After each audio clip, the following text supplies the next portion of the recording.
Kuyenzeka-ke ingane ikhulele komalume noma lapho kuganele khona umama noma ehlotsheni. Kulezulwane sethu siyadinga ukwazi ukuthi isintu senziwa kanjani. Kuyenzeka-ke sizwane sibe bahlanu kumama oyedwa kodwa kobaba abahlukene. Futhi ungakhula ube nesifiso sokubiza isibongo sikababa wakho. Isihloko sanamhlanje engifisa sikhulume ngaso ukuzihlawula uhlawulela ubaba wakho. Ukuhlawula usuke uhlawulela icala osuke ulenzile. Engifisa ukwazi ikhona yini leyo kuzihlawula wena. Abanye baze bathi bafisa ukuhlawulela obaba babo ukuze bezokwazi ukubiza isibongo sikababa wakhe. Njengesizukulwane esisakhula, sifisa ukuba nokwazi ukuthi yini esikumele siyenze. Ngizogxila kakhulu kubantu besilisa, bona abanenkolelo ukuthi umuntu wesilisa akalivusi ikomalume lakhe, kodwa uvusa ikubo.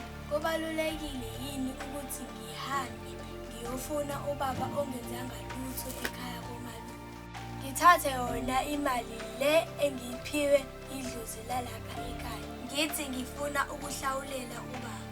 Kunabuphi ubungozi? Angeke yini lithi idlozi lalapha engikhulele khona ngoba sengenza kanje? Uthathe zonke izinto zalo kumina.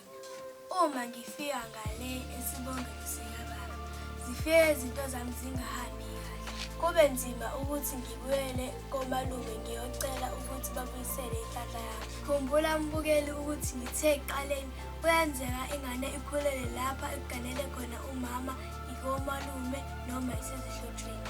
Iyiphi indlela ekumele ngibone ngayo ngekhaya ngisikhulele ukuze singazuba isizukulwane esidukayo? Sengiyalibhala kuhlelo lami babungeli. Ngiyathemba ukuthi bese sibonana ngizobe sesinayo umuntu ozobe sihambele ezosiphendulela le mibuzo ekade ngiyibuza. Igama lalo hlelo amasiko nemikhuba. Isihloko kade sikhuluma ngaso ukuzihlawula uhlawulela ubaba wakho.